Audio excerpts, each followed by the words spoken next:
Our first reading tonight is by Rosanne J. Westgate, Two Lives for Emmanuel. Rosanne Jean Westgate, Ph.D., was born in Brooklyn, New York, and raised on Long Island, when there were more beaches and farms than shopping malls. She has been involved in education for over 50 years as a director of special education, principal, college professor, and more importantly, as a teacher. She has been an upstater since 2005, when she opened a small private practice in Cooperstown and a blueberry farm in Garrettsville. Loss and love are themes for most of her poetry, inspired by nature and rooted in the nostalgic. She has been writing poetry since her years in junior high school, and several of her poems are written in her head, but emanating from her heart. Noir poetry is explored in Rosanne's writing, as there is typically an element of the dark side, but not dark enough to shut out the light. She reminisces in the past in an attempt to find meaning in the present. Her heritage has become important to her, and how we are all here because of the love of those who came before us. Two Lives for Emmanuel. My life before you was listening to the soulful sound of the morning dove. As she sat alone in early spring on the telephone wire across the road, waiting, just waiting. My life before you was a worn leather-covered notebook filled with lines that go nowhere, barely readable, half-finished, passionless poetry, words, just words, empty images of an unknown love, magnified into an isolated reality by the bleak winter landscape and the dead brown of the hills. In the early dark of winter nights, I closed the curtains in my bedroom to shut out the moonlight so as to not have his shadowy arms touch me. You came to me in a dream I had once, wondering if that could have been you. The room overlooked the ancient sea, whitewashed stucco, sun-filled interior, you alone with me. As the gauze curtains gently touched our skin, brown eyes met brown eyes, a gaze from thousands of years before. It was an old love, known to both of us, in another place, in another world, where the temples of Shigesta stood proudly calling out from the hillside, where the elders walked in the courtyards at night, reflecting on their day. And then, one late autumn night, I opened to a page from a book my mother would read to me, a timeless story of a bond sealed with warm, deep, endless kisses and belief in the impossible. Now, fairies are real. They celebrate the end of the day and show us the feverish dance of the fireflies, the spider webs so delicately and perfectly woven in the early morning dew, the sun's first rays in the darkened forest, the call of the phoebe and the mourning doves to each other. Now, two on the telephone wire, one soft coo, echoed by several louder ones, drawn together in flight. Thank you.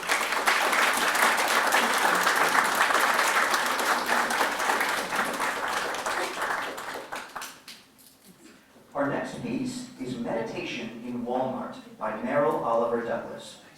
Merril Douglas's first full-length poetry collection, Persephone Heads for the Gate, won the 2022 Gerald Cable Book Award from Silverfish Review Press. She is also the author of the poetry chapbook, Parking Meters into Mermaids, published in 2020 by Finishing Line Press. Douglas's poems have appeared in Baltimore Review, Barrow Street, Tar River Poetry, Stone Canoe, Swim Every Day, Verse Daily, and Whale Road Review, among other journals. Born and raised in New York City, she has lived near Binghamton, New York for most of her adult life. Thank you. First of all, tell me if I've got the mic in the right place. Great. Meditation in Walmart. Inhale slowly. Count the 16 kinds of jerky hung on steel pegs. Breath mints, gum, fruit-flavored lip balms. Which do you think might soothe what burns? Look, Jenna and Ryan are married, at last. And Cole's in deep guano. Breathe out. In. Observe the woman ahead in line who shifts a massive box of cheesy snacks from high-piled cart to counter. Check your watch. Breathe. Gray perm, pink shirt, white capris printed over with whales. Red plastic heart-shaped earrings. Exhale. Pay attention. Feel the ache in her teeth. And those feet in slip-on sneakers, swollen with too much shopping. Picture her 80 years ago, curled asleep in a bassinet, eyelids twitching, fist to cheek. Now, imagine one morning you wake to find yourself and her, a pair of iridescent blue bees, kissing a raspberry flower. Thank you.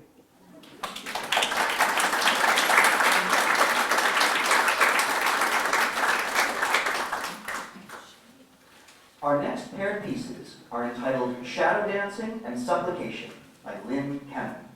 Lynne Kemen's full-length book of poetry, Shoes for Lucy, was published by SCE Press in 2023. Woodland Arts Editions published her chapbook, More Than a Handful, in 2020. Her work is anthologized in The Memory Palace, an ekphrastic anthology, Ekphrastic Editions 2024, Seeing Things and Seeing Things 2, Woodland Arts 2020 and 2024.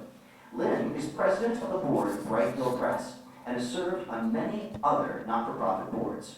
She is an editor and interviewer for Blue Mountain Review. She is a nominee for a Pushcart Prize in 2024.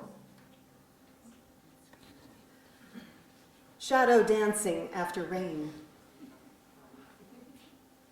Pressing her foot into her shadow, she dances along the sidewalk. The child waves, bends, and splashes, kicking away the leaves by strutting. She's nothing less than Peter Pan, a fairy's flint to an inner fire. These are the years of no consequence. Childhood has no protocol. She dies so many times a day, springs back alive and laughing. Supplication. These girls, arms flung up in adoration, yearning to be part of the performer's world, Swifties, pledged to adore their queen. Light from the stage spills over them, kissing their young faces with garish green and bastard amber. For a few hours they can worship their heroine. Arms outstretched, they look like Michelangelo's creation of Adam. But this time it's no Sistine Chapel, more likely a sports coliseum. A man turns away from the goddess, ignoring the girls and waiting for the screaming to stop.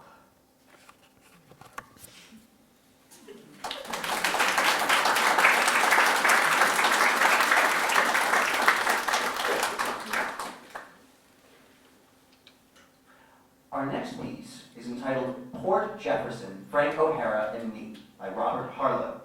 Robert Harlow used to be a professional stilt walker until he discovered he was afraid of heights. Then, he played semi-pro hockey until too many pucks to the head made him realize he needed a less dangerous occupation.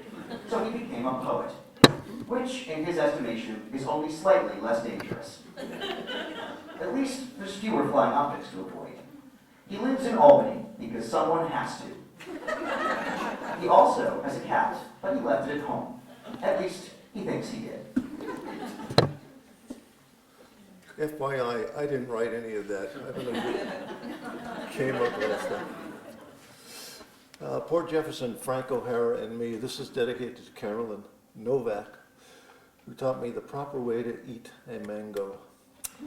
On a lightly clouded day in summer, on my first visit to Port Jefferson, on the north shore of Long Island, on a bench across from the post office, the bench near an iron stairway, which leads I don't know where, I sit waiting for the proper moment to drive my car onto the ferry that will obligingly nudge me into some port in Connecticut that I can see from here, and where I can assume the guise of a sailor home from a long voyage, which, in a way, is true, because I am waiting for the ferry to take me away from the woman who has decided to no longer be my wife for what I assume will be for some time to come, because she said forever, and I think this time she really means it. She wants to erase herself from yours truly and remove herself from photographs of us in more exotic places than Port Jefferson, places that have dancing names and almost no winter to speak of, and that remind us of where we could have lived if we were always willing to eat mangoes, which are sexual in every way, especially in poetry. Sweet juices drooling down my chin that I wipe with the back of my hand before diving in for more. But even that gets tiring, and sometimes my jaw muscles need time off for good behavior. I dropped her off over and out, to be exact, on the south shore of this rightly named Long Island in her hometown town of Bayshore, where you go if that's on your itinerary or preference for a summer romance. Frank O'Hara got run over by a dune buggy on Fire Island, which is supposed to be off limits to motor vehicles. Seems like Frank picked the wrong day, the wrong place, and the wrong time for being a swimsuited pedestrian, and paid for it by believing written words. Even beachside traffic signs have to be true for the most part, in one way or the other, for most of us, for most of the time, and which separate fact from fiction, prose from poetry. I sit watching an orange tiger cat walk deliberately and delicately and ever so professionally down the stairs as blue jays and grackles in the trees I am sitting beneath heckle him. Faking nonchalance as well as he is genetically allowed, he pauses to look up to the branches, sinister thoughts surely writhing his brain pan, but he's not going to give them the one-upsmanship for this current event, especially not with a stranger chronicling every move he makes as he thinks I am doing in a notebook on the bench he counts as his turf and that he's trying to make into the rougher side of town. I've got other things as well as this prowling wharf cat on my mind right now, a marriage with an expired warranty for one. I'm also underlining some lines and stanzas in the copy of O'Hara's collected poems I bought from a used bookstore on the waterfront almost right across the street from this bench.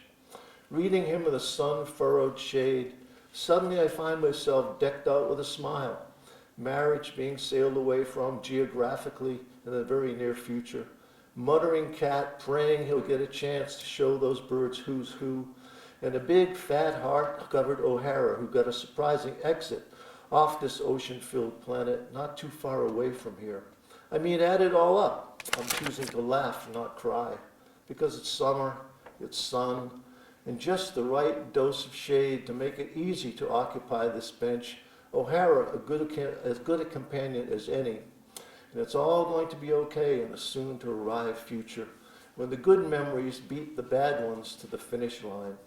The good ones beginning right now as I get up, wish the cat and the birds good luck, heave O'Hara under my arm and get ready to sail off to a very near shore to begin another part of my life, maybe finding a girl waiting in that almost touchable port who wants to welcome this sailor, brave enough to risk crossing Long Island Sound on a becalmed, heaven-scented summer day, home to begin another voyage of the heart. This one lasting all the days, weeks, months, and years ahead, all of them wide open, trembling with anticipation, and just needing us to fill them up. This time, truly, forever. Thank you.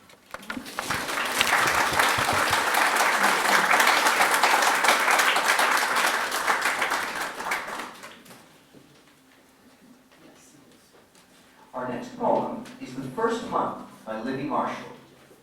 Libby has been writing for decades, though it often feels more like millennia. Though an ardent lover of the written word, she discovered in high school that public speaking was not for her. This was quickly realized when she began a presentation for her public speaking class and promptly burst into tears. She is an aspiring poet, a occasionally inspired baker, and constant daydreamer. Her poem is read by Cait Liberati. The first month. I like it like this, hopelessly lost and tangled in a moment, the end unseen and not considered.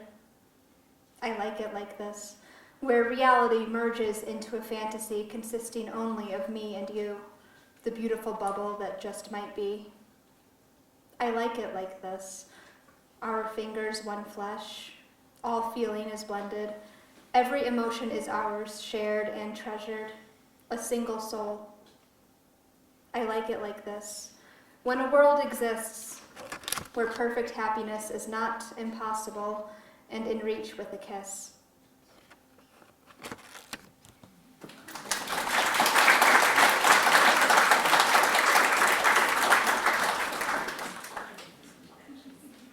Our next piece is Alphabet City, 1982, by Rick Van Valkenburg.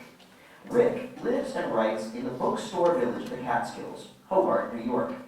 Rick has written 3 pages by hand every day for 20 years, which he mines for material.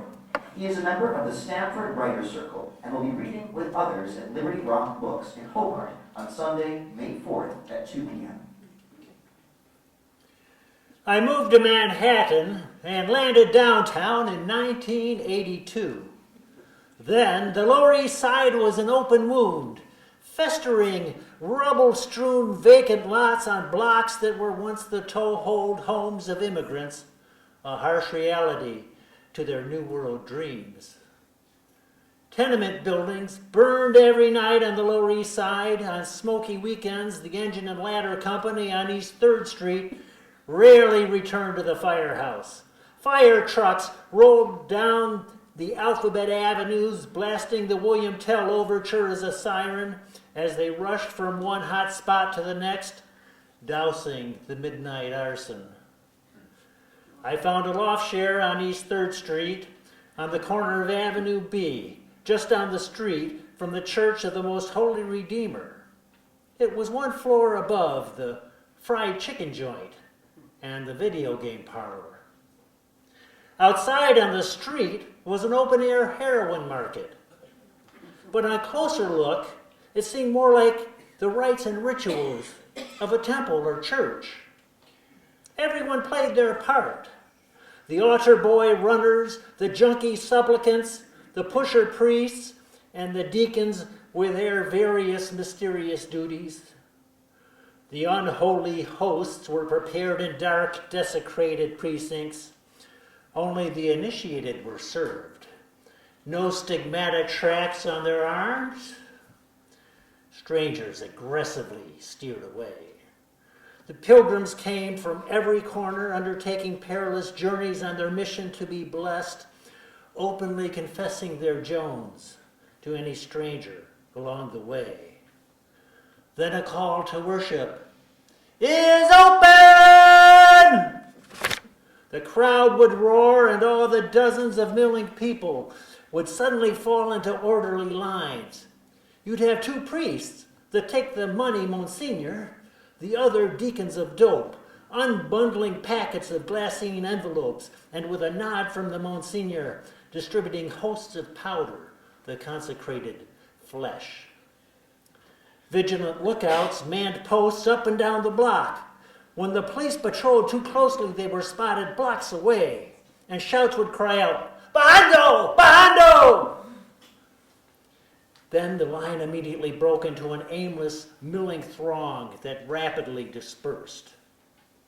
Avenue B was the medieval bazaar leading to the cathedral, the money changers outside the temple. Hypodermic needle salesmen advertising their works, their wares. Works! Works! Pilgrims became merchants, selling jewelry, trinkets, watches, radios, blowjobs, whatever they can offer or whatever they've managed to pilfer or steal, anything for a $5 bill, the coin of the realm. Outsiders had to make a deal with an acolyte or an apostate. Who could tell the difference? People will be beat, they'd be cheated and robbed, but only because their hearts were impure and their sick souls unworthy. It's the nature of the faith. After being blessed with their fix, the supplicants would go on to their own places of private ritual.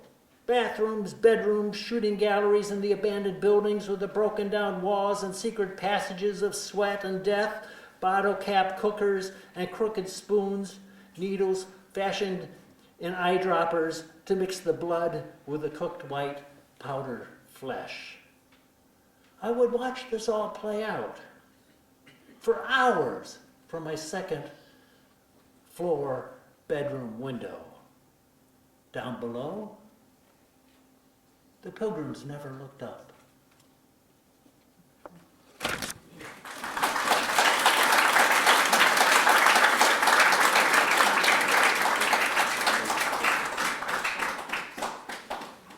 Our next piece is The Last Thoughts of the Insignificant at the End of the World by Sarah Marie White.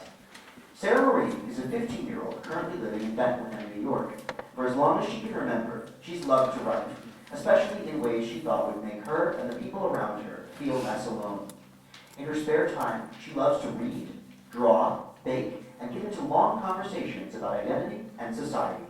She thinks the world would be a lot better if we all tried to empathize and connect with each other more. And she tries her best to be the kind of person who can make the world a safe place for that, so that future generations can grow up in happier times. She's been described as a creation of liquid magic and a ball of chaotic awesomeness. And she's very excited to perform with you tonight.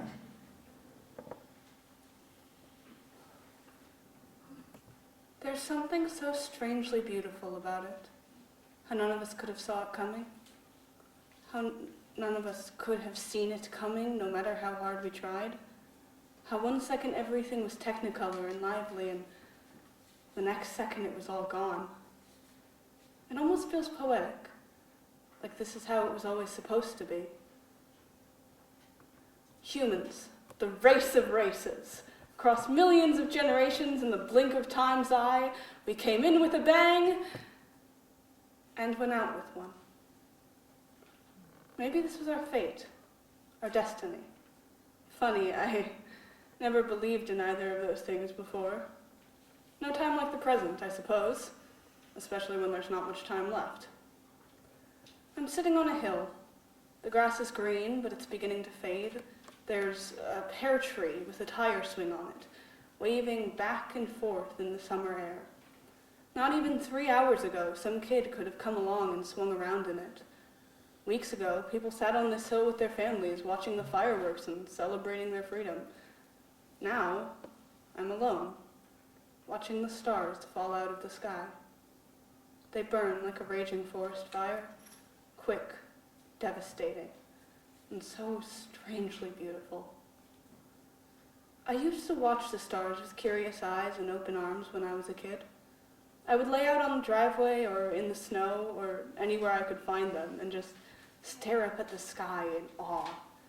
Millions of years of stories, millions of years of mythology and wisdom and direction and evolution. When I looked at them, I felt so nostalgic for all of it. The feelings were so palpable, like I could reach out and touch them. I lost myself, looking into their gaping, flaming eyes, feeling something. I've never been able to describe it fully, but when I looked at them, I wasn't me anymore. I was no one, and yet I was someone. I was everyone who had ever looked up at the sky or dreamed of looking at it across all of space and time. I was their life, their passions, and the stories they told themselves before drifting to sleep. I was their care, their creativity, and their legacy. I always felt so shaken going inside after one of those nights, but in a way that felt correct, like millions of ancient voices guiding me to a hearth for me to add my story to the eternally burning fire of the human dream. The city I used to call home is bathed in red. So are most cities by now, I'd assume. The buildings are gone and most of the screams have subsided. The sky wails with wind and glows with energy as the ground begins to tremble. The hill is calm, and I might be as well, though it's hard to tell anymore. I haven't made peace with this, nor have I tried to fight it. It simply is, and nothing's going to stop it. Sure, humans are no strangers to fighting wars we can't win, but at the end of the day, we can't stop this. Nothing can. The universe will reclaim its territory whether we like it or not, and all we can do now is just wait it out. The hours pass, and people begin to climb up the hill. We sit together, watching the remains of society turn to rubble as smoke begins to settle over everything, making it harder and harder to breathe. When the ash starts falling from the sky, someone starts crying. Another tries to call someone. It goes to voicemail. They try again, and again, and again. No one picks up. They let out a hoarse whisper of dreams unfulfilled.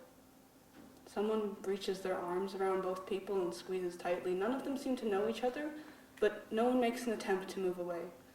In fact, we all move closer together as the tire swing begins to melt. The grass is white, and it crunches beneath us as we move. But that and the crackling fire are the only sounds heard amongst our silence. No one speaks, no one whispers, and for a moment, no one cries. We just lean into each other, enjoying human warmth for a beautiful, fleeting moment. The fire closes in, crackling like a campfire that just hours ago could have had children running around it, burning their marshmallows and getting chocolate all over their face. One of us, a small child with lonely eyes, moves away from the group, causing everyone to look back. They pull out a knife from their small satchel and we sit in silence, watching, wondering what they're capable of doing with it. With their small shaking hands, they begin to stab into the grass, getting underneath the ground and pulling out patches of earth until nothing is left of that spot but brittle brown dirt. They look up at us, and we move towards them as they begin to carve 3 words into the ground. I was here. The writing is scratchy, and the dirt quickly begins to blow over with the wind. But each time it tries, they recarve it. I was here. I was here. I was here. With some hesitation, they take off a beaded bracelet and lay it down next to the message. They look at us expectantly. One person follows suit, taking off a hairband and laying it next to the message. The next person cuts off a chunk of their sleeve and puts it on the dirt, giving us a sad smile. One by one, we each take a turn, laying down an item until the message is truly complete. A bracelet, a chunk of fabric, a hairband, a page of a book, a pencil, a paint-splattered paper. The remnants of the earth laid out before us in one last act of defiance. For once, we're going out on our own terms. We breathe in, we breathe out. The fire consumes the mural of everything that was and will be, and eventually it consumes us too. But as the flames take us, I can't help but think there's no better way I could have spent my last hours alive. My only regret, if I have any say left in that matter, is that I'll never get the chance to know them better. Maybe in another life we would have been something great together. Or maybe we're already great. Maybe the universe doesn't care about us, and maybe we are insignificant in the grand scheme of planets and galaxies, but maybe that doesn't matter. Because for a few hours we were here, and we were together, and we were alive. And maybe that means nothing to the black holes and asteroid belts, but for a brief moment it meant something here, and nothing can take that away from us now. We were here, and we mattered. And maybe one day, someone far away will look up at the sky and feel emotions so strong they can't name them, as they hear the chorus of millions of voices of everyone who ever dared to dream fill their spirit as the past and the present merge within their soul. And maybe, just maybe, they'll find us in the stars. Thank you.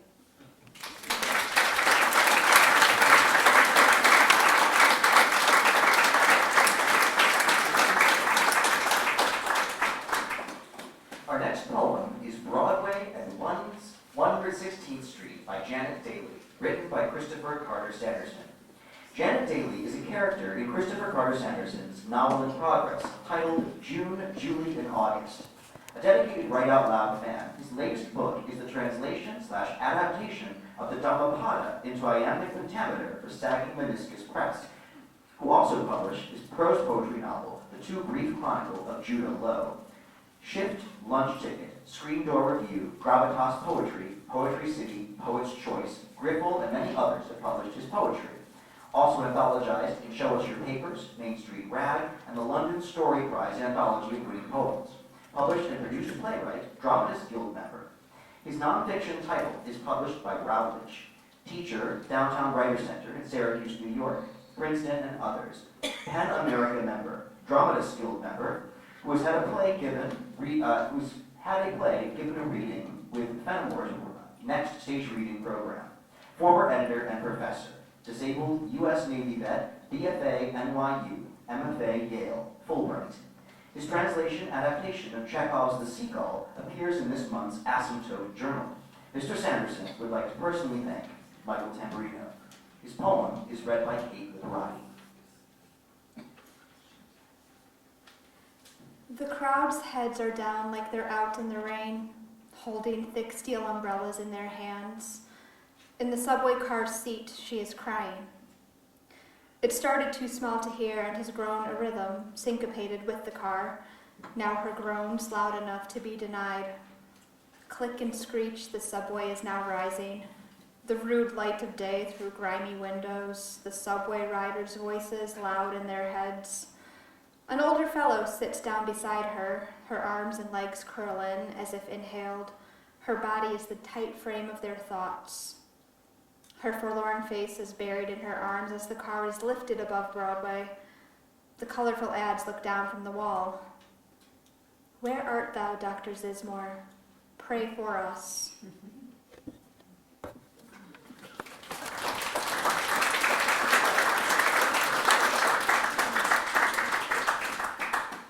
Our next piece is Trust by Chris Laurel Santomassino.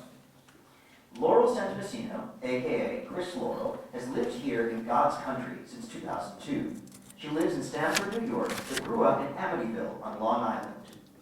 She loved her career working at Suffolk County Community College for 37 years, full-time, and after retirement for 2 years part-time. She is presently the secretary of the Harpersfield Historical Society and recently became a twice great-grandmother. She is new at writing, and her style is to write in everyday language. This is called Trust.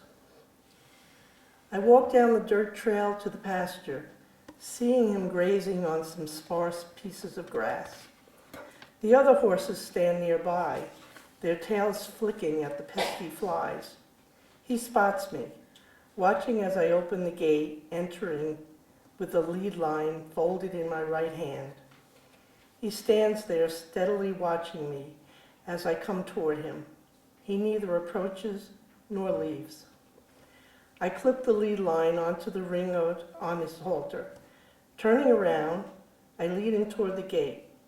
I hope he isn't sensing my nervousness as I head him through the gate and up to the barn. He follows, trying to nip at the grass that lines the rocky dirt trail. I correct him by scolding him while yanking on the line. He obeys, picking his head up while continuing to follow me. My hands are sweaty. I can't let him know my fear. We enter the barn, where I clip him on the cross ties that leave him standing in the center of the wide cement aisle, lined by large box stalls. I had left my grooming bag on the side of the aisle, putting out a rubber-toothed curry. I make rotating movements down his back, trying to raise the dirt embedded into his shiny white coat. He is a handsome spotted horse, but hasn't been groomed in 6 weeks. He vacationed in the pasture while I healed my broken bones. It was an accident. That scary bicycle he hadn't expected coming up behind him in the woods had made him jump and run through the trees. He didn't mean for me to get hurt. I know that, but that doesn't matter.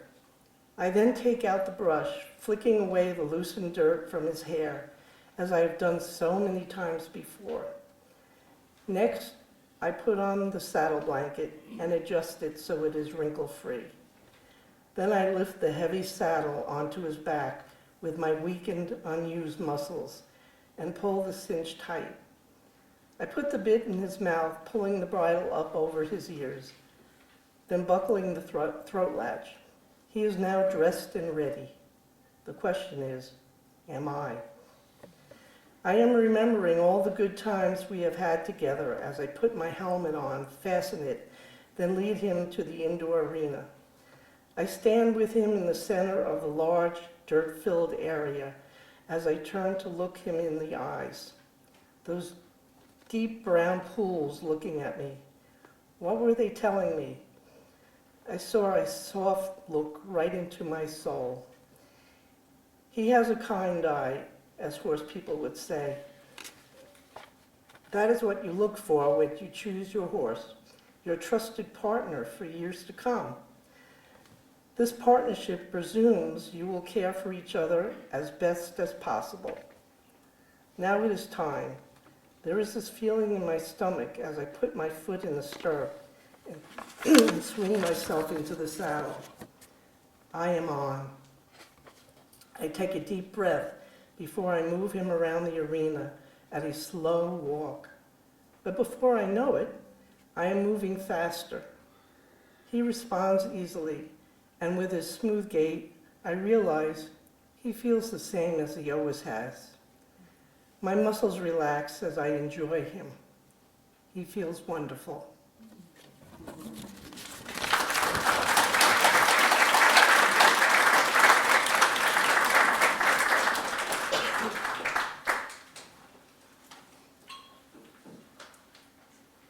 Our next poem, A Symphony in the Desert, was written by the late Charles Wright Rosenbrink. It is performed tonight by Peter Exton, who will also be reading a short biographical note about the author, written by his daughter, Carrie Wright Christopher.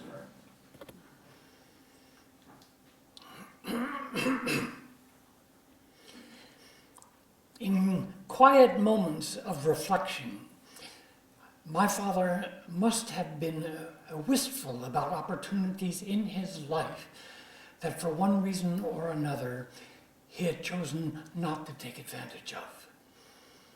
One such opportunity made itself known in his talent for writing. It is a gift handed down from my great-aunt Margaret and probably others in my family tree. It is perhaps not a coincidence that within 3 generations, my great-aunt Margaret, my father, and I became better than average writers. I was sitting in my car after my workday, writing these words 2 days before the reading of my father's poem. I looked up to see a sparrow directly in front of me. It hovered above the car's hood in front of the driver's side windshield as I sat looking on in awe. It repeatedly flapped its wings as it faced me as though sending me a message of thanks. When I researched the spiritual meaning of sparrows, the explanation was that they represent harmony, joy, new beginnings, and spiritual connection. Message happily received, Dad. From an early age, I was in awe of my father's gift for storytelling. His ability to transform a storytelling idea into the creation of the world of Wanda Mary and Tara Lee, his fantasy names for my sister Wendy and me, only happened on rare occasions. But those stories told with such creativity and expertise always showed the man behind the stoicism. My father loved telling stories, whether through writing or through the process of improvisational verbalizing. It was one of the only ways he embraced his own positive potential and connected with an ability to express emotions using inspiration.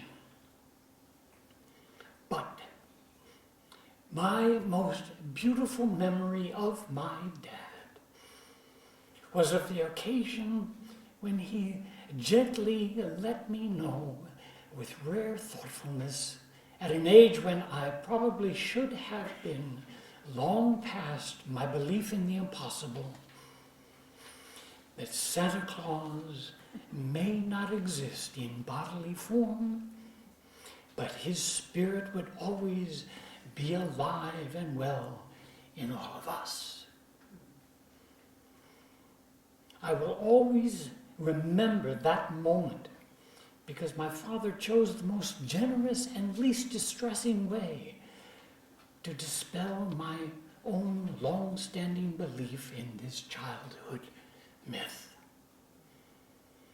I thank my father for all the potential he handed down to me.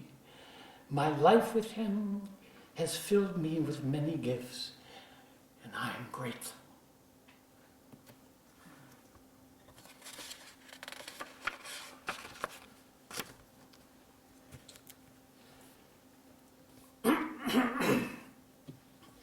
A symphony in the desert. I played a symphony in the desert for the sand and wind to hear. The music swirled about me and searched for another ear. But none were there to listen to the tender melody because I found no words to express my symphony. The tones were soft and subtle, like the hues of an evening sky. The harmony told of what might be, of things that would never die. Sweetly, the strain went on, till one day I let it go, to drift along through time and space when no one would ever know how tenderly it had played, or that it played at all.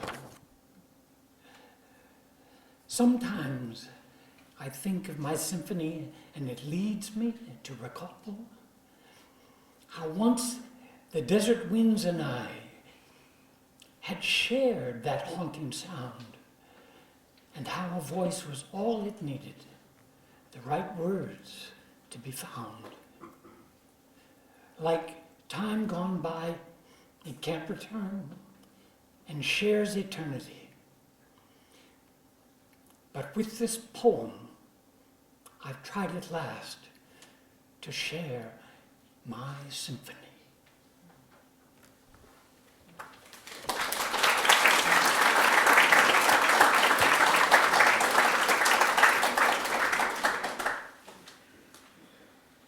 Our next piece is Wolf by Elena Pachikia. Elena has always had a love for poetry. She placed third in the 2000 Catskill Region High School competition. Over the years, writing remained an outlet, but a year ago became poetry again. She feels blessed to have found her voice, to have surrounded herself with meaningful people who have encouraged her to share it.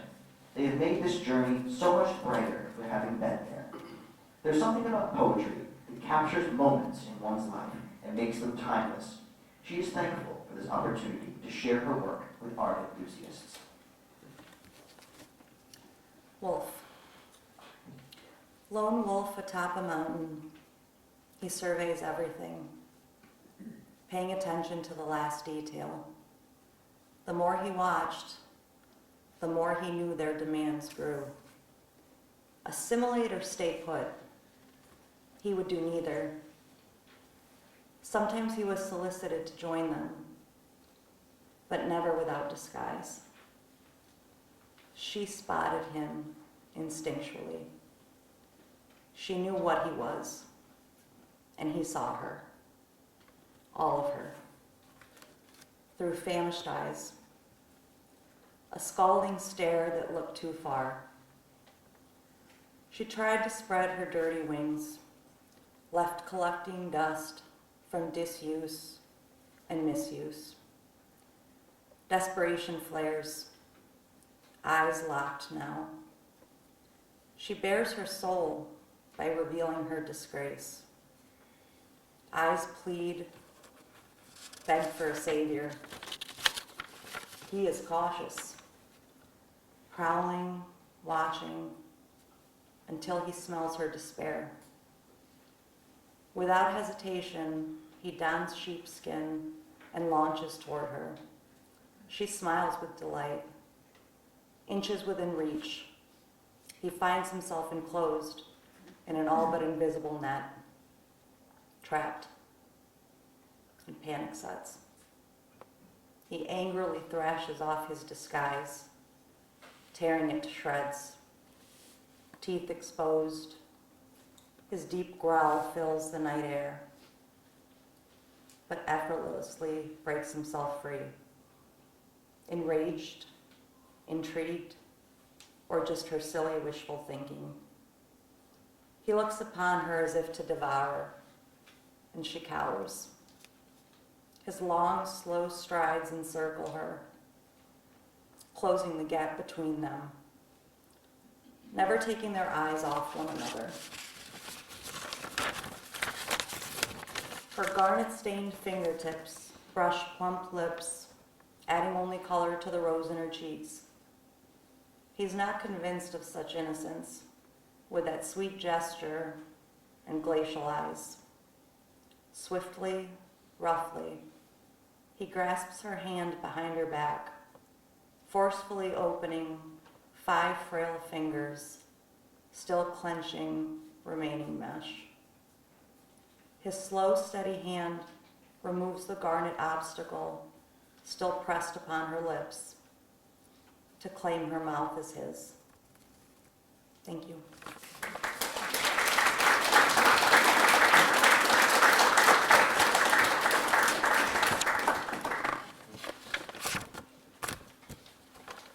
Our next prose piece is The Size of a Mustard Seed by Fred Nelson. A native of Cache Valley, Utah, Fred now lives in the Book Village of Hobart, New York. He is a writer, textile artist, gardener, and an operatic tenor, and church organist for 2 local Protestant churches.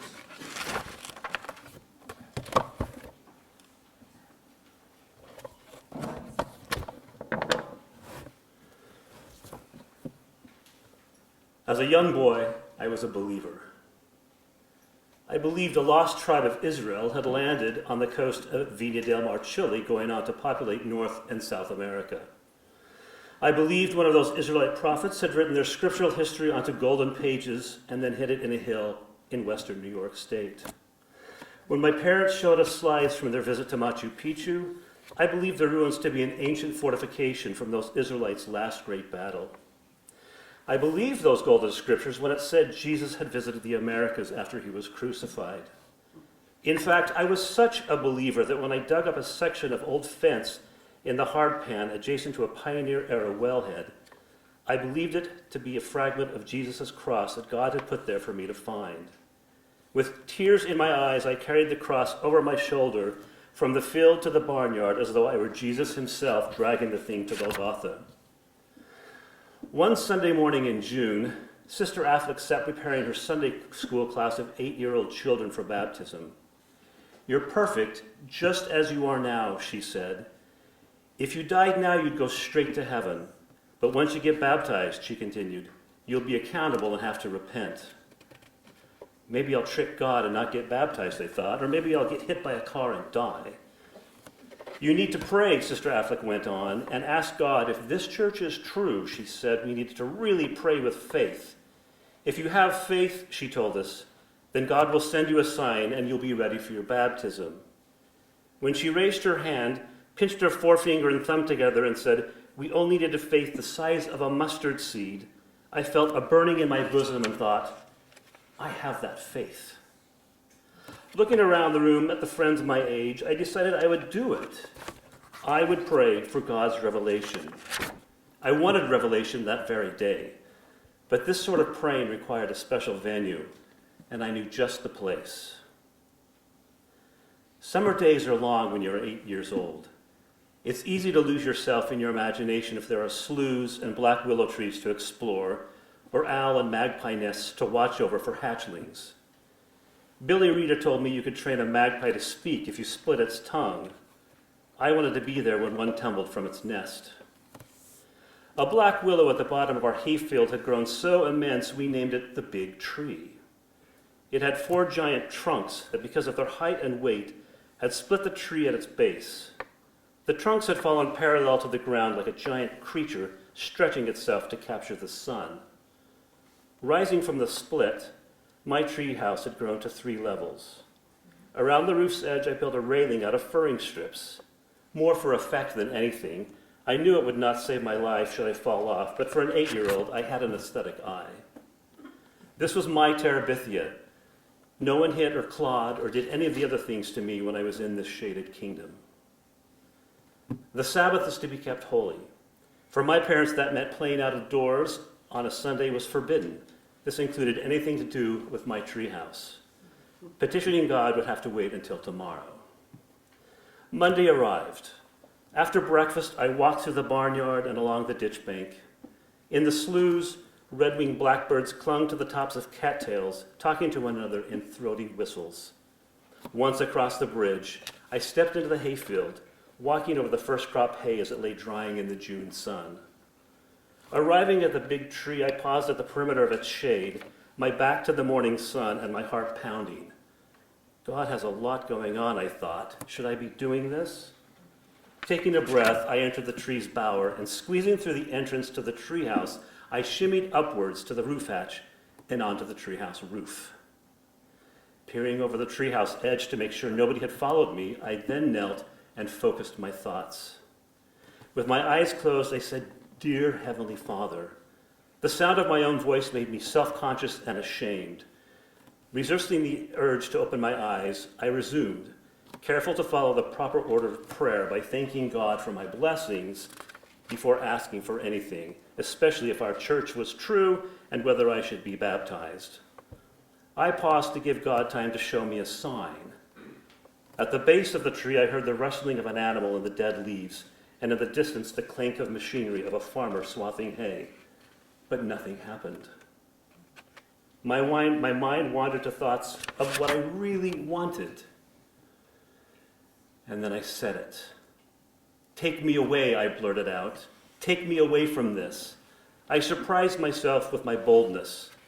If I vanished, everyone would feel sorry. They would miss me and pray for me to come back. "Please," I begged, "I'll help you." I wanted to travel through the universe like God and Jesus in the blink of an eye, through space to a far-flung planet where God was preparing his other children for eternal life. I hurriedly ended my prayer in the name of Jesus Christ. I opened my eyes expecting to see God and Jesus standing above me. How long does it take for a prayer to reach God, I wondered. I pictured an angel writing down prayers on slips of paper and walking them down a wide corridor to hand them to God. I wondered what the chances were of all the people in the world praying at the exact moment that I was. Would mine find a gap in time or get lost among the millions of other prayers? I looked up and saw, through a break in the tree, the Bear River Mountains to the east. I thought maybe my faith should be tested. If I proved my faith, then God will see I'm really serious, and he'll reveal himself. "You can move mountains," I heard Sister Affleck's voice. Moving those mountains was a tall order. If I got them floating into the air, where would I put them? Wyoming? I squinted and clenched my muscles and squeezed my thoughts. What was the magic word? Feeling lightheaded, I stopped and lay on my back, staring into the sunshine mottled by the tree's leaves. Feeling defeated by the mountain and disappointed God had not revealed himself, I set to work on the treehouse. The next day, I again knelt and prayed atop the treehouse. "Heavenly Father, should I be baptized?" Again, I begged God to take me with him and Jesus, while also letting him know that after the Holy Ghost, I would be okay being the 4th member of the Godhead, and would be no trouble at all.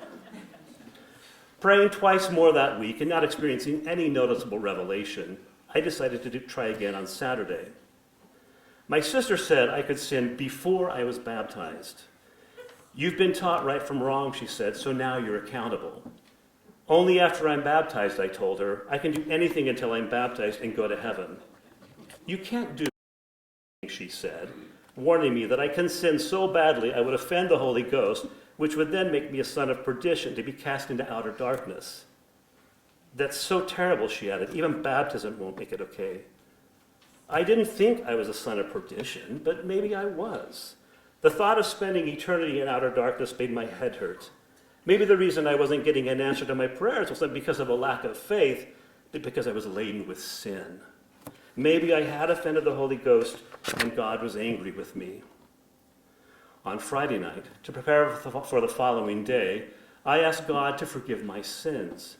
I told him that if I had offended the Holy Ghost, I hadn't known what I was doing. Despite my remorse, I fell asleep, afraid of the vastness of outer darkness.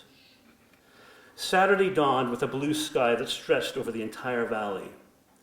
From the pigsty where I was feeding the sows, I saw the big tree beyond the hayfield, and I wondered if it will be today. When my chores were done, I set out along the ditch bank towards the big tree. Rounding the Rosa Virginiana at the bridge, an object in the sky caught my eye. The hay had been baled, and I sat on one to watch the object. It drew closer, and I heard the thwapping of its engine beating the air. It was a large, green Army helicopter. It came to hover over the big tree, its skids nearly touching the treetop that now thrashed from the helicopter's downdraft. Several figures leaned out its open doors, looking down into the tree's canopy at my treehouse. I wanted to rush up through the treehouse, burst onto the rooftop, and grab hold of the chopper's skids. I should have been atop the treehouse before the helicopter arrived, I said. I should have been prepared. Is this my sign? Had they come for me? Within moments, the helicopter slowly lifted, banking westward in the direction of the Wellsville Mountains. Silence enveloped me as I watched the copter rise over the ridgeline and vanish into the next valley. I'm wondering if I had missed my chance to leave.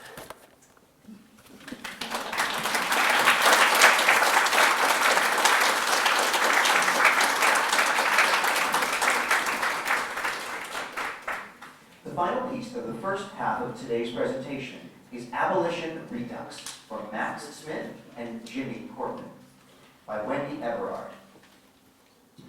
Wendy Everard grew up in Buffalo, New York before she became a Casanova High School English teacher in the year 2000. This is her third year presenting it Write Out Loud. She also writes poetry online in conjunction with Sarah Donovan's ethical ELA Verse Love website. She is looking forward to retirement in 2 years with bittersweet feelings, but will be happy to have more time to write. Her piece is performed by Andrew Monroe. Abolition Redux for Max Smith and Jimmy Corbin. Two hands clasped for eternity, sensing the essence of humility.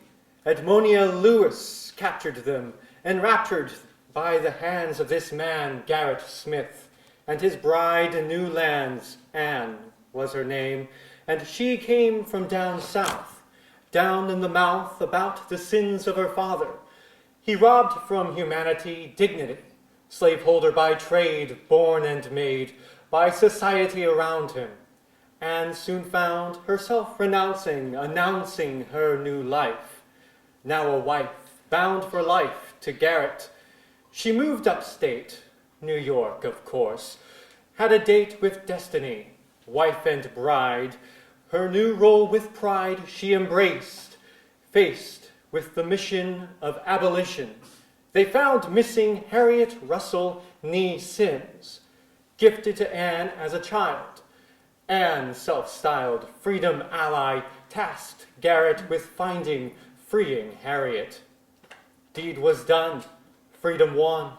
Harriet, daughters, sons, brought north by Garrett in his own carriage. This marriage of two like-minded folk stoked fire in others around them who found them, gone to ground in Garrett's estate to await the date to make a break to Canada. Douglas, Grimke, Stanton, Truth, Weld, Anthony, all gathered round his table, wrote him letters, And now, Harriet's progeny, modern-day abolitionist prodigies, Jimmy Corbin, Max Smith, live on in Peterborough, New York, promote camaraderie, and live up to her name, her fame, honor Garrett just the same. Abolition Hall of Fame their game. So praise for those too who take up the mantle, candles in these ill winds, fanning flames of freedom. Say their names, say their names. Jimmy and Max, Harriet, Anna and Garrett, Edmonia.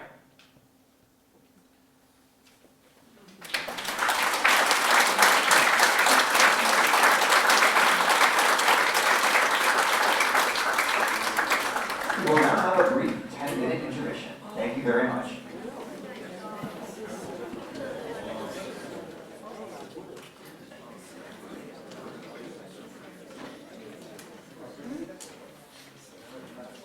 The first piece of the second half of tonight's performance is The Wreck of the Eliza by Sally Zengel. Sally Zengel grew up in Cooperstown and has lived here most of her life. If she looks familiar, it's probably from the Clark Sports Center, where she works full-time in the membership office. On her mother's side of the family, Sally's grandmother was straight from Denmark, but her grandfather can be traced back to the Hopkins who came over on the Mayflower. The piece Sally wrote is the true story of her Hopkins great-grandfather. Could you put it to the second slide? This is the audience participation part of the show. So what I wrote is a sea shanty, and I'm going to do the chorus with you first, so then I'll launch into the song and you'll know when it's your turn. You're the bolded part.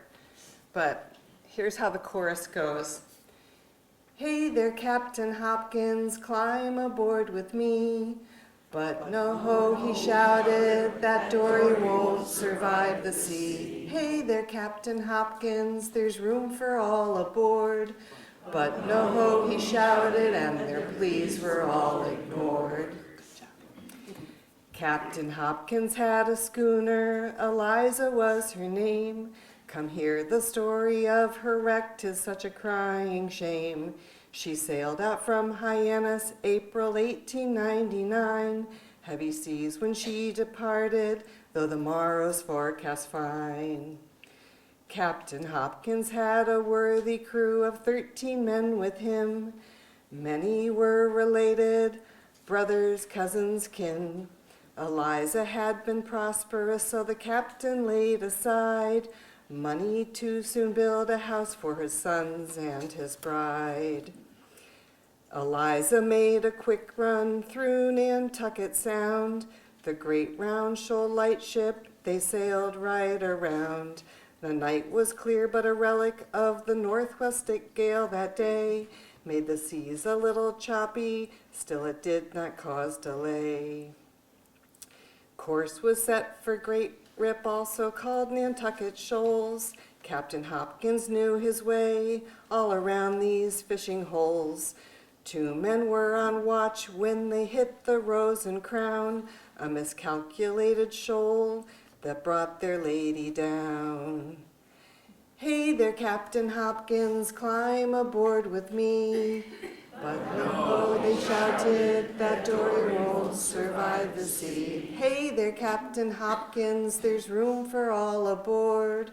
But no, he shouted, and their pleas were all ignored. A wave swept o'er Eliza from her stem to her stern. She was broken with 1 pound, the surf was all a churn. While some men grabbed the rigging, the dory was prepared to launch for this emergency, that their lives would be spared. A wave swept the dory right off the deck. 3 men fought to right her and keep her by the wreck. Come on board, they shouted to the remaining crew. Captain, he refused to go, and the others followed suit. Hey there, Captain Hopkins, climb aboard with me. But no, he shouted, that dory won't survive the sea. Hey there, Captain Hopkins, there's room for all aboard. But no, he shouted, and their pleas were all ignored. The dory she was stove in, 2 men rowed, the other bailed, and they stayed right near Eliza to save the crew, but failed. The onboard crew refused them, that dory is too small. Dawn will be here soon, we'll be seen and save it all. Hey there, Captain Hopkins, climb aboard with me. But ho, he shouted, that dory won't survive the sea. Hey there, Captain Hopkins, there's room for all aboard. But no, he shouted, and their pleas were all ignored. The men in the dory stayed the whole night through, listening, hoping, praying to know what they should do. But when dawn's rays illuminated, here's what met their eyes: the schooner gone to pieces, and nobody survived. Hey there, Captain Hopkins, climb aboard with me. But no, he shouted, that dory won't survive the sea. Hey there, Captain Hopkins, there's room for all aboard. But no, he shouted, and their pleas were all ignored. They rowed that broken dory through the Rose and Crown, bailing water constantly till they came in sight of town. And so these 3 were rescued, Nickerson, Miller, Doane. But oh dear Captain Hopkins, why didn't you come home? Hey there, Captain Hopkins, climb aboard with me. But no, he shouted, that dory won't survive the sea. Hey there, Captain Hopkins, there's room for all aboard. But no, he shouted, and their pleas were all ignored. Thank you.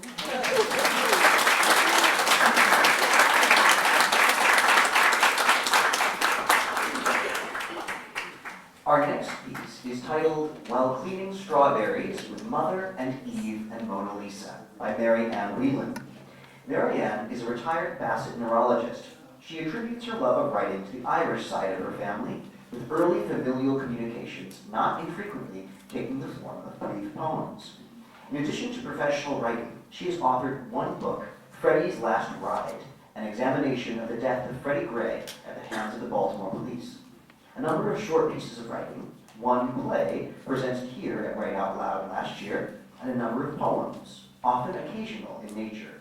She is no longer sure of what the boundaries of poetry are, but keeps on doing it from time to time. Her piece is performed by Joan Badgley. While cleaning strawberries with Mother and Mona Lisa. This morning, I stood at the sink cleaning strawberries, glorious globes of red flesh and juice, offering their perfume as an additional gift to the senses. As usual, not all were perfect. The best went into the bowl for Ben, who had picked them with such boyish, manly pride at being a provider, who next best went to his father, who would praise them, and in praising them, laud Ben. Then for my daughter, Law, hot and bitten from her equal toil. Her reward would be to see us eat with pleasure. Some, not yet fully ripe or oversoft, went into my own mouth. As happens when you are not doing much, other thoughts come. I remember my mother 40 years ago, standing at a sink, cleaning and sorting, eating the lesser fruit. My children perfect, with cracking voice and budding breasts, ripen towards their imperfections. Eve got a bum rap. She took 1 bite of the round red fruit, found that it was good, excellent in fact, so she gave it a quick swipe to polish it up and offered it to Adam. She could do no other. She was genetically programmed that way. And who do you think was responsible for that, may we ask? Everything has been all her fault. She might have kept the knowledge of its deliciousness to herself, but no, she had to share. Then she found another one. It wasn't as perfect, so she ate the whole thing. She might, at that point, have been eating just to make herself feel better, because subsequently it had been nothing but criticism and blame. Still, her daughters kept on doing it, following their mother's example, following their nature, sorting and cleaning, eating the lesser fruit. But what if she hadn't? What if they didn't? Suppose Eve had said, "Hey, the serpent gave it to me. I'm eating the whole thing. Go get your own." But the low-hanging fruit had been picked and the snake had slithered off, as is the way of serpents. So Adam couldn't get one to try. And Eve could just have lorded it over Adam, saying, "Yeah, I know something you don't know." But then everything would still be all her fault. Complaining that she didn't have anything to wear and always needing new clothes. The knowledge of how to exploit the earth, war, the atomic bomb, global warming, you name it, Adam. All thought and ideas that had never occurred to anyone until Eve got smart. So she wouldn't have been able to get it right, no matter what she did. A hell of a mess, and not, I repeat, not her fault. But that's how it started, by cleaning and sorting, offering what was perfect, and herself eating the lesser fruit. Oh, damn it, now I've cut myself. Happens all the time, and it's hardly mortal, but I wish I hadn't. How often, I wonder, is the blood of women mixed with the food they serve? And with everything else they do, as inevitable as the waxing and waning of the moon. Soon my daughter will bleed, and bleed, and bleed. Who will make her bleed first, I wonder? And will she afterwards serve him forth fruit? We must have that responsible sex talk soon. Sort carefully, my daughter. Clean and sort. Sort and clean. And now, serve forth the perfect bleeding berries, spilling their red juices for the delight and nourishment of others, with your secret knowledge of the blood they carry. Thus, have you brought them to perfection, and it is yours alone to know. Mona Lisa had been cleaning strawberries, and she smiled, full of secret knowledge. Her hands, out of sight, are deeply stained. She is sated upon the lesser fruit.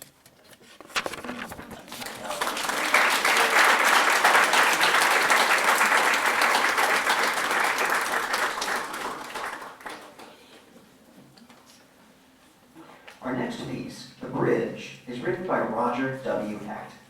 Roger Hecht teaches literature and creative writing at SUNY Oneonta. His books include 2 poetry collections and 2 edited collections of writings about the Erie Canal and the Anti-Rent War. His poems have appeared in such journals as Gargoyle, Anti-Heroin Chic, and Stone Canoe. When he's not teaching and writing, he plays drums in the Ithaca-based blues band Off the Rails. His poem is performed by Andrew Merril.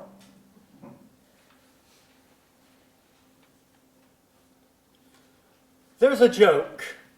Why does Ithaca have so many Buddhists? It's Nirvana. Varna's a village that borders Cornell. There's an old, rusted railroad bridge tagged with graffiti near Varna. A bridge that reminds me of a railroad bridge where I grew up. Each time we passed beneath that bridge, the B&O overpass, driving through the DC line, my father told this story. The bridge, he said, with its concrete abutments, its rusted girders and rivets, reminded him of a bridge his father told him about in London, in a mostly Jewish neighborhood, long before the war, before the bombs that drove my father from the city to the countryside, then across the Atlantic to America, where he'd wait out the war, lucky to be British instead of just Jewish. So his boat full of children and German POWs was granted permission to dock. The bridge, he said, would be completely absorbed and locked away by London's famous fog. It could be lost in smoke for days. There was this cop, he said, a real swine, who was particularly cruel to Jews, who everybody hated. The cop, not everyone else, not the Jews. But they knew where they stood. In one of those fogs, the bridge vanished, and the cop vanished. 3 days later and 3 nights later, the bridge emerged, as it always did, with the cop crucified on its trusses. How ironic. My father told this story every time we passed beneath the bridge. He never said who did this. Nobody knew. Everybody knew. My brothers heard the story too, many times. Driving with our father out of our suburb into neighborhoods wrecked by needles and riots. This was our family ritual, more regular than candles.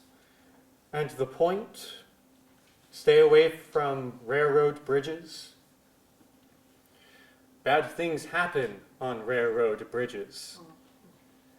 Billy Joe McAllister met his end at a railroad bridge.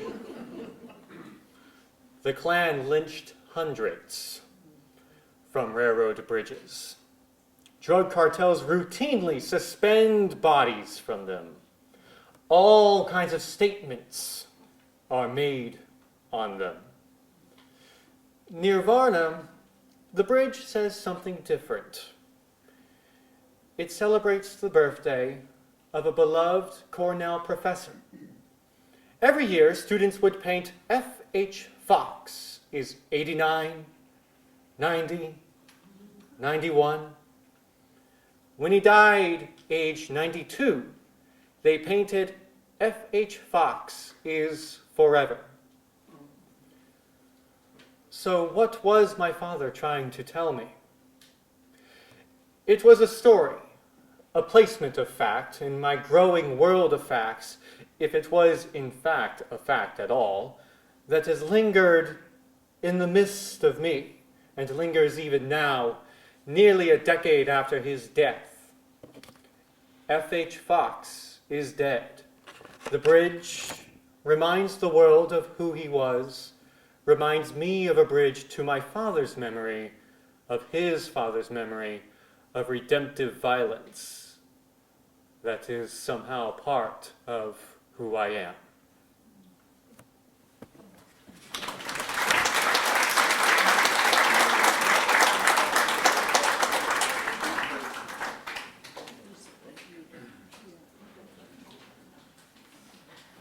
Our next piece, entitled Love Birds, is by Jessica Dubé. Jessica is the author of the poetry chapbooks, All Those Years Underwater, and For Dear Life.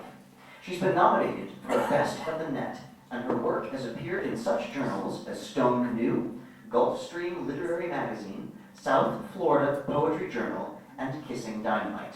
Her poem is read by Cait Liberati. At this very moment, a house finch is pecking at my front door while his mate makes herself comfortable on the wreath of fake spring flowers. She watches as if on standby, waiting for him to explain what he's doing. I've been there before. my husband in the driveway, hood up, asking for all kinds of wrenches, and I am there waiting on instructions for what comes next. I almost always have something I'd rather be doing. Now this bird at my door stops pecking, leans over and puts his beak to the females as if to feed her. I've seen this dance before. A male bird plucks the sunflower seed from the feeder and places it in the beak of his mate. In this case, his beak is empty, but she goes along with it. This little act continues, this game of playing house. He strikes my door again, as if ringing a gong to announce his adoration. Then he leans over, he gives her another beakful of nothing, and she takes it.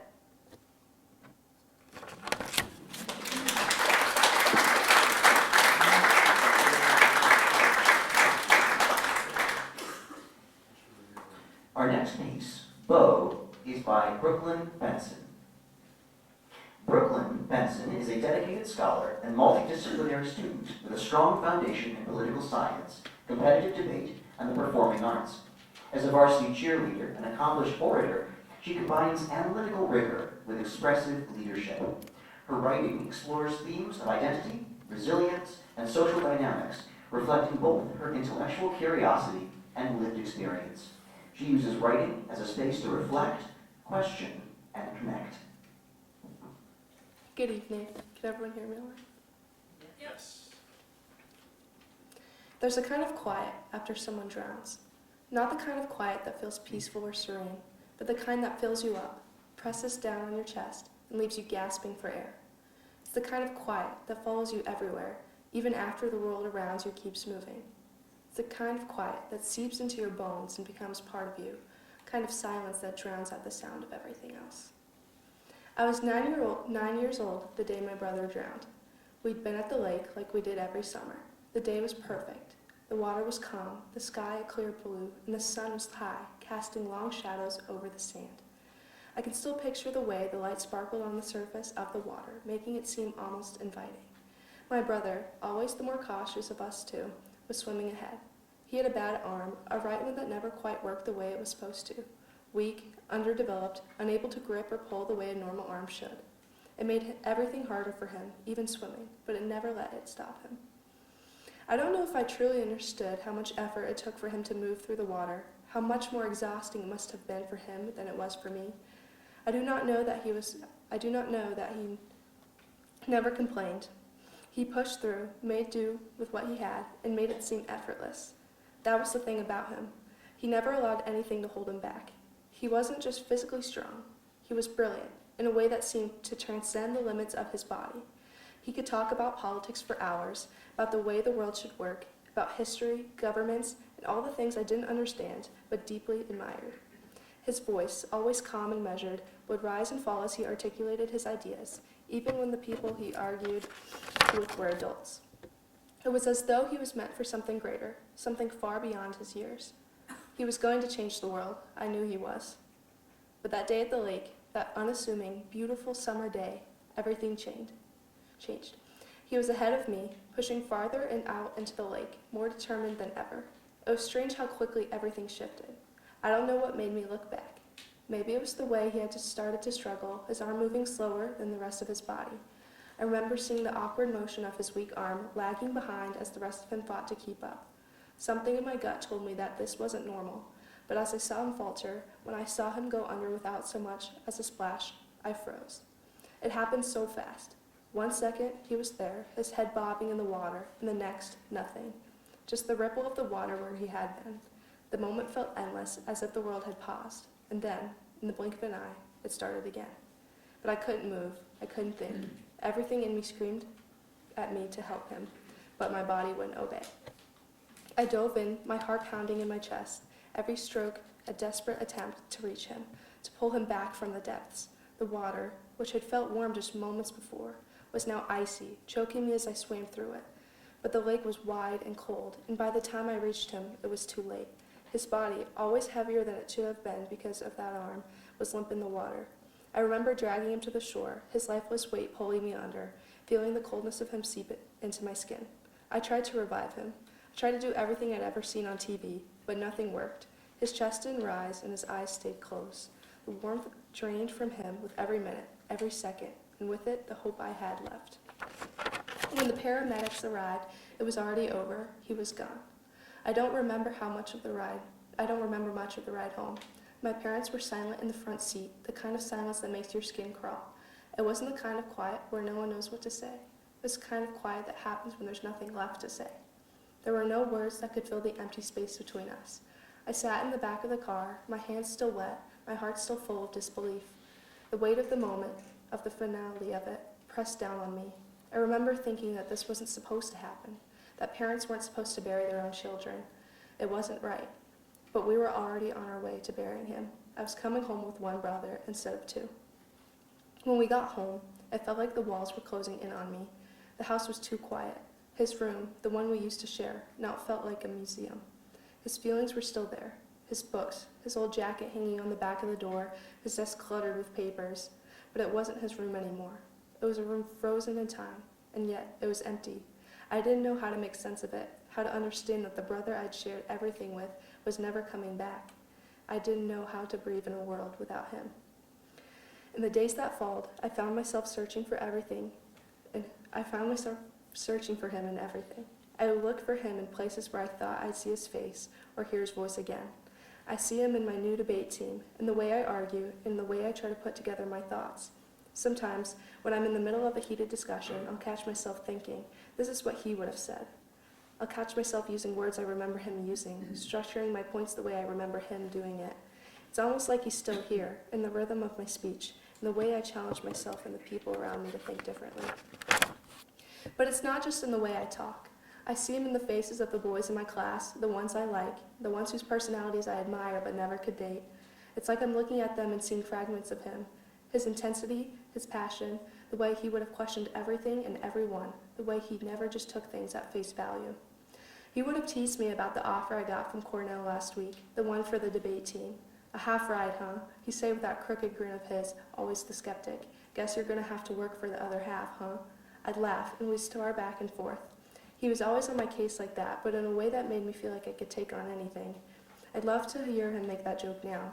He would have been proud, though, the way he always was, even when he teased. But he wasn't just a debate champion or a political aficionado.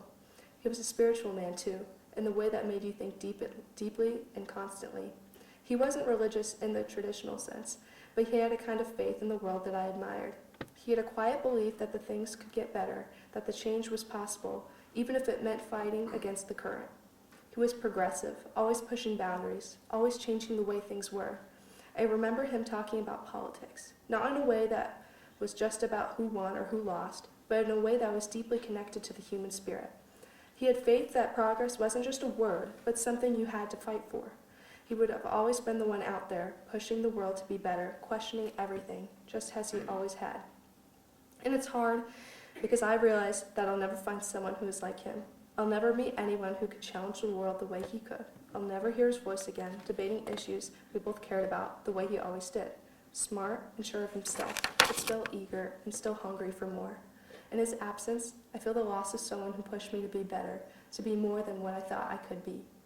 I came home with one brother instead of two, and in everything I do now, in the faces I see, in the voices I hear, I'm still searching for the version of him I lost. There's an emptiness, quiet, I carry with me. But maybe, in a way, that quiet will always be there, a constant reminder of the brother I had, the one who could have changed the world, and the one I'll never forget. Thank you.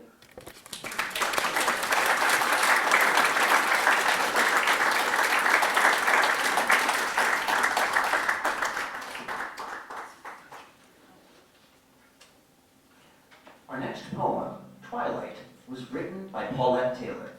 It's performed this evening by Sharon Rankins Burd.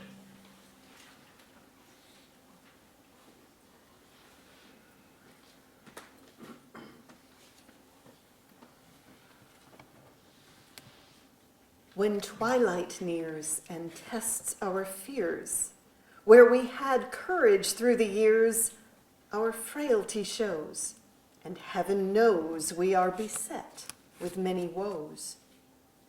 But we must trudge on till the end, until another time begins. Our journey will be put to rest once we have done our very best.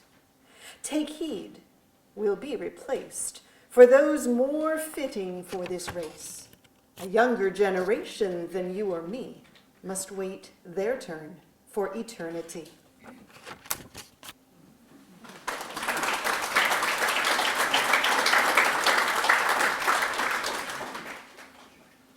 Our next piece, Chuck, is by Lisa Rogers. Born in city center and raised in Philadelphia, Lisa obsessively read books to escape emotional pain no child should endure. Seeking safety, she left home at 12, only to be trapped in the city's dark underbelly. Her life's work is helping others recover from trauma. She co-authored 2 Amazon #1 best-selling books on vulnerability, resilience, and overcoming adversity. Tonight, she steps out of her comfort zone to read one of her poems for the first time.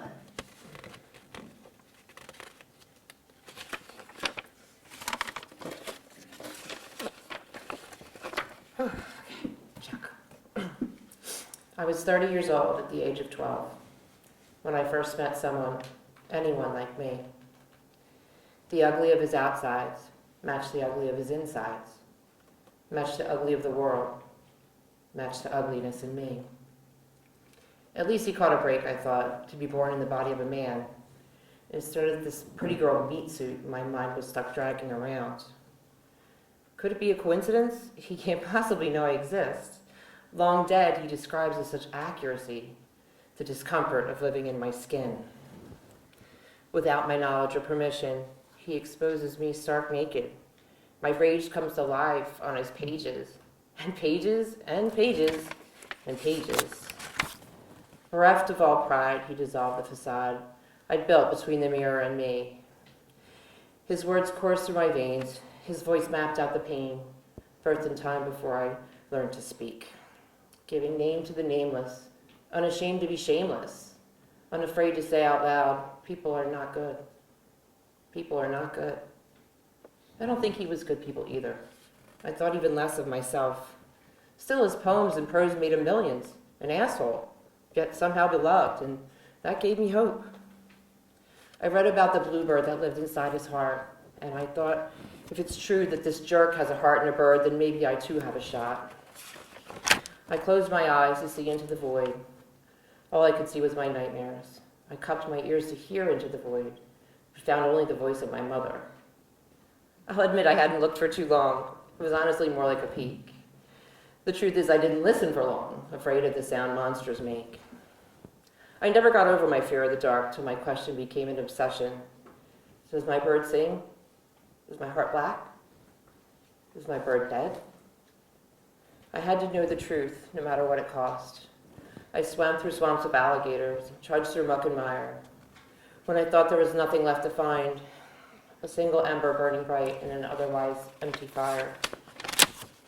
A song echoed softly around me, a tune I knew once upon a time, when my grandmother rocked me to sleep at night singing, "This little light of mine, I'm gonna let it shine." One man's courage and honesty, eschewing society's rulebook of shoulds. Without him, I may have never discovered the heart song I kept in a cage. As it happens, I did not have a bluebird. I had a caged raven instead. They followed me as a young girl. The pitiful thing barely had feathers, and from the looks of it, close to half dead. She had suffered the pang of starvation, abandoned alone in the dark, just like me back when I was a kid, and the grown-ups stomped out my little spark. I fed her a diet of respect and love, gratitude and validation. All the things I longed for in childhood, I gave to her without reservation. I fought hard to free my raven once I nursed her back to health. Chuck, as her name came to be, said, "Please, let me decide for myself." I opened her cage and she swiftly flew out, circled back and sat upon my knee. She did not run away, though I gave her the chance. She embraced all the darkness in me. "How dare you love me," I said to Chuck, "when you've lived inside my skin? You alone know everything I've done, who I am and where I've been." "How dare you judge the person I love?" Chuck cawed and flew upon her perch. "It ruffles my feathers that the one I most treasure, despite all you've given, lacks so much self-worth." "How the hell do I know, Chuck? You know I'm flying blind. I thought by failing forward I could leave my past behind. When I found you and freed you, you remained inside your nest, and by the time I knew what you were really up to, there were hundreds of hatchlings inside my heart. Babies to love, creatures in need. My heart stretched and swelled with each mouth to feed. That made me so happy at the start, but now they're all gone. This big empty nest in my huge empty heart, this void is bigger now than it was at the start. Chuck rolled her eyes and smiled and replied, what you feel is a paper cut compared to the void at the start, but you were so anesthetized, you're unsure you even had a heart. Then Chuck took me under her wing and loved me like no one else could. You taught the kids to fly. They were never meant to stay, but you are my fox and I'm your rose. I shall never go away.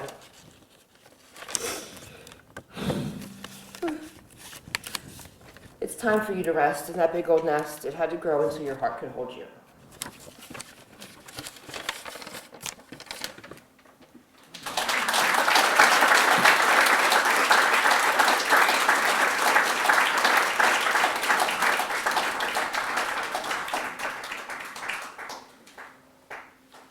Our next piece, Acorn, is by Christine Hauser. Like most of her writing, Christine Hauser considers herself a work in progress. A mother, gardener, and former stagehand, notably the first woman contract electrician to work on Broadway, she ages gracefully on a small homestead purchased in 1984 in the hamlet of South Gilboa, New York, where she and her late husband raised their family. For her own enjoyment, Christine has participated in local writing groups since 2001 and currently facilitates the Stamford Library Writers Circle.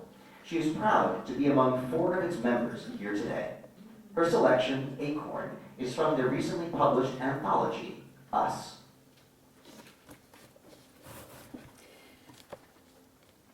Acorn.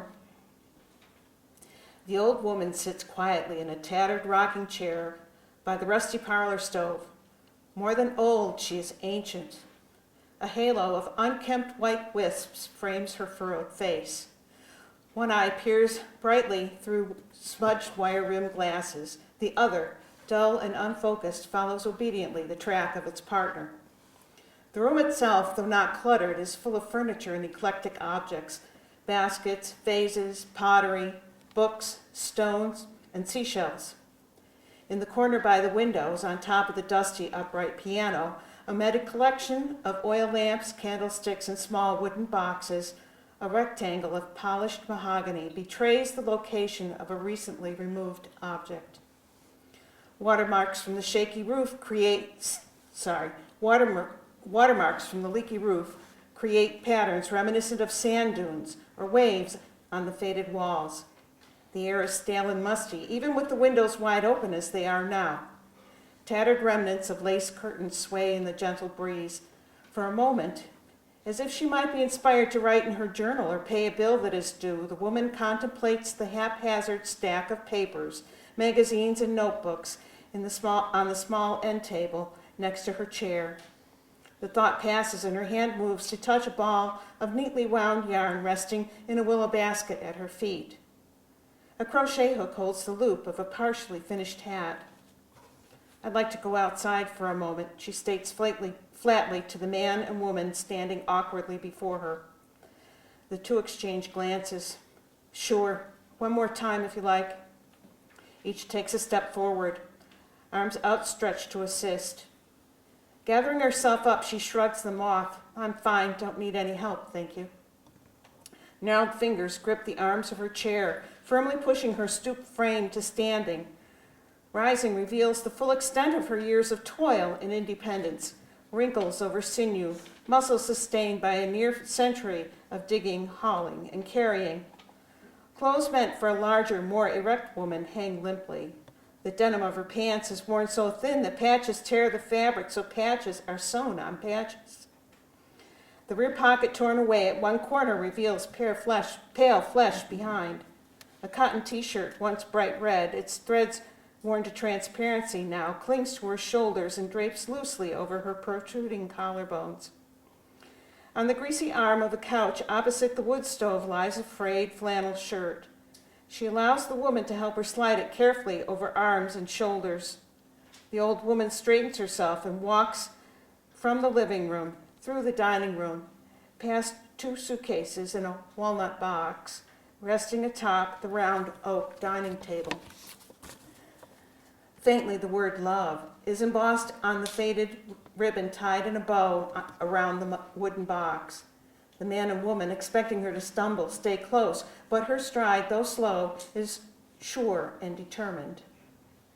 Exiting through the mudroom door, she navigates around loose boards on the deck, careful to avoid a soft spot under the drip edge of the shallow roof of the mudroom extension.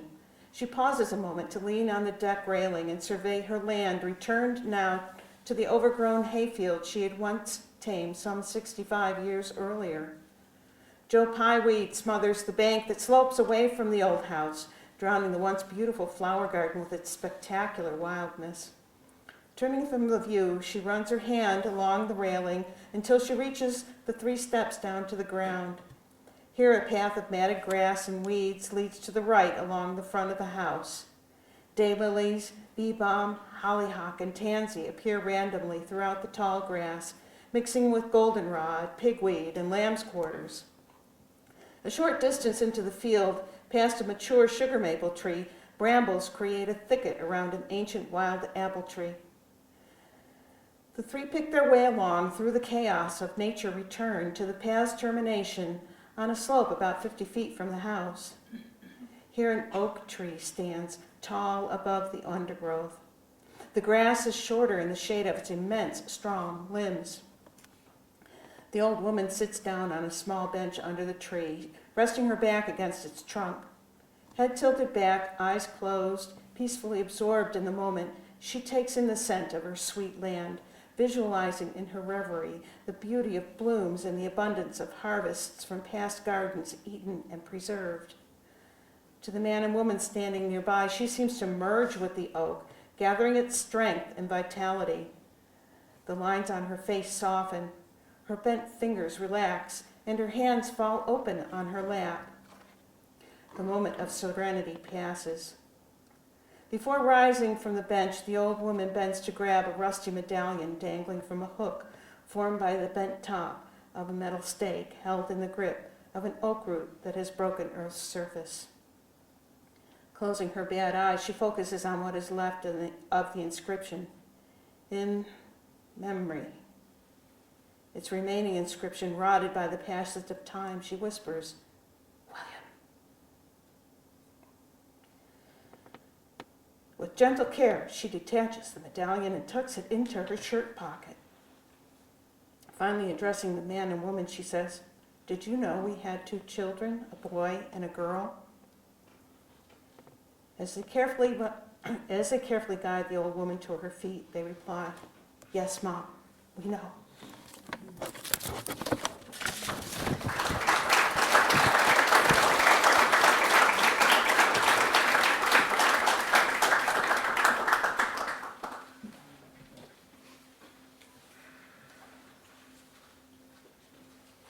Our next poem is The Bridge by Joanne Corey. While living most of her adult life in Broome County, Joanne Corey grew up along the Massachusetts-Vermont border. She visited the Clark Art Institute as a child and now includes trips there when she is back in the area during an annual residency with the Boiler House Poets Collective at the studios at Massimoka in nearby North Adams, all of which feeds her interest in ekphrastic poetry. She is pleased to be part of Write Out Loud this year after debuting last year with a poem from her chapbook, Hearts, which was published in 2023 by Kelsey Books. Her poem is read by Sharon Rankins Burd. The Bridge. A poster of the water lily pond has hung above our bed for years with text. The Metropolitan Museum of Art exhibition, 1978. When we were both teenagers, unable to travel to New York City, though we could recall our younger selves viewing other Monets on school trips to the Clark in posh Williamstown, the colors more alive on canvas than on poster paper under taut plastic. Over 40 years, that willow has wept with us. That empty bridge offered a way across despite everything. Those flowers still afloat.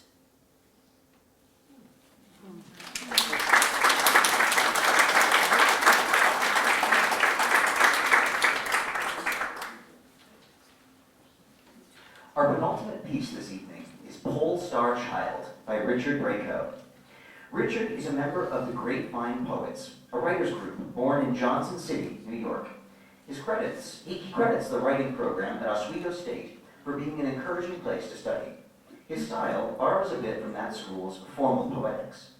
He thinks the best test of a poem is to see how well it can be read aloud.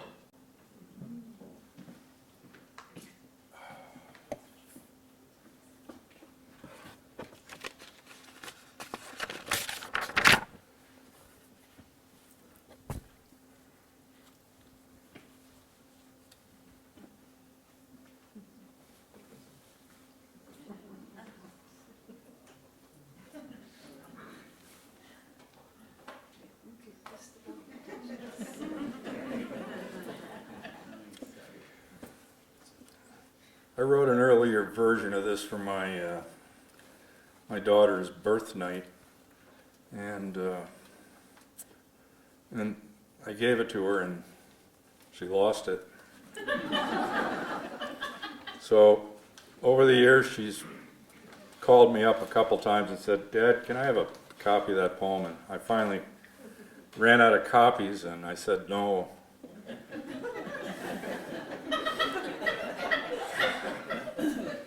But what I will do is I'll try to rewrite it for you from memory. So this is the second version of Pole Star Child for daughter Marin on her 38th birthday. I remember the stars that shone on the night you were born. I've saved them all in case you ever ask what they looked like. So many things are lost now, but not the memory of your fingers curled around mine, testing that first sense of touch, a wandering comet's caress across the quarter moon of spring. From the maternity window, a spattering of separate stars gave up their connected dots of zodiac design and reconnected as a child's pinwheel with blades bound to the polar star, needing living breath to spin them. Breath from human lungs, a baby's sigh, and mine. All the rest is mortal and movable, except that line of sight to a constant north, which is the guidepost you reached for. The center pole of a cosmic tent, the eye of heaven upon you. I was only pointing to the star when you reached out to grab it and pulled down the spinning sky to unwind it in my open hand.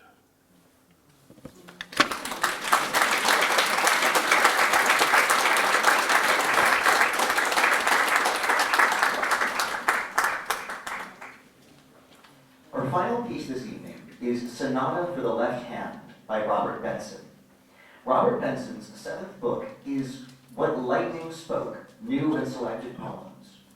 Poems and essays appeared in journals, including the Paris Review, Callaloo, the Caribbean Writer, Native Realities, Jamaica Journal, Agni, Plowshares, and others. His writing has won awards from the NEA, NEH, Newberry Library, Harvard University, and elsewhere.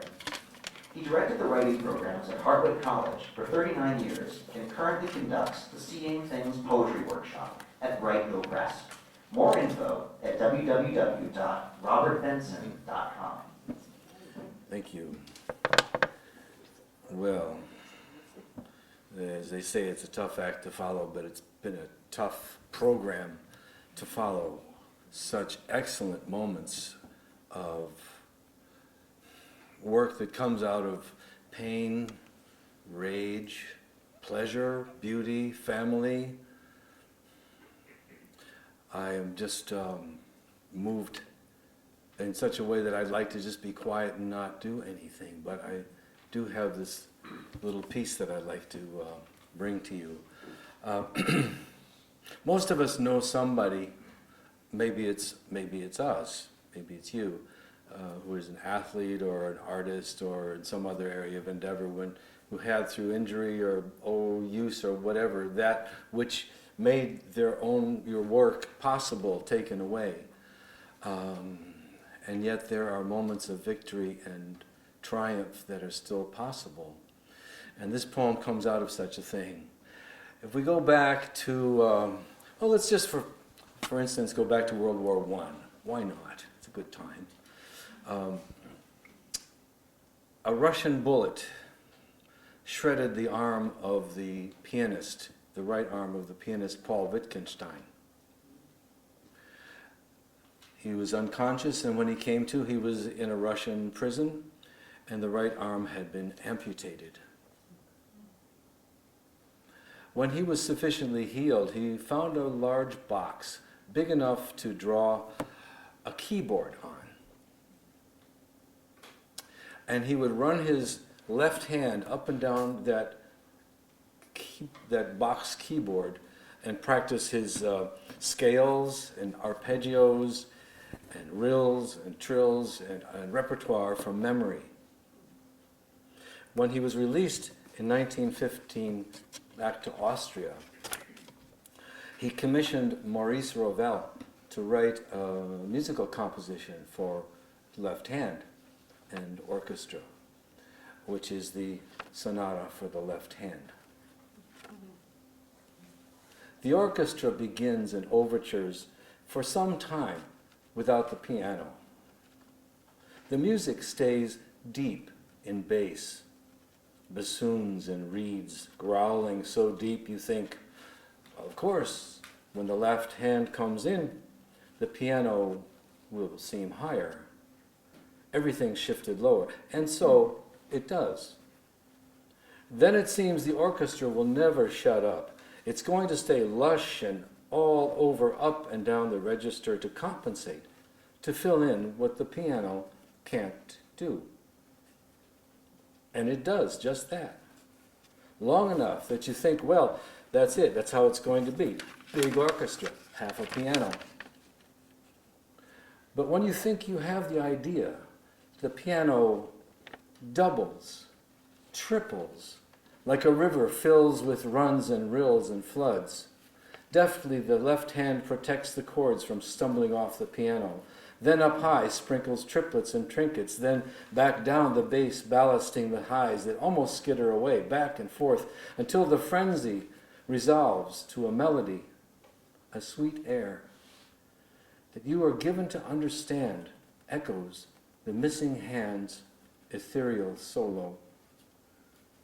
For that moment, the left alone silences the whole orchestra. Before the bassoon's soprano apology, and the harps, and the strings, and the orchestra comes fully back to build the crescendo finale, but ever under the left hand leading. The orchestra you thought was there for consolation, for pity, for charity, to let the left alone play what's left. But the left alone says, forget that. Just listen.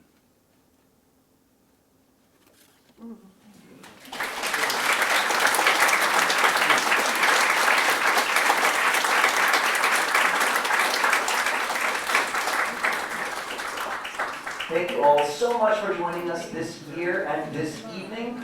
All actors and writers are welcome to come up on stage. We're going to take a group photo with everyone together if you'd like to participate. Thank you so much for your support of local writers and the performing arts at Fenimore Art Museum. Thank you very much.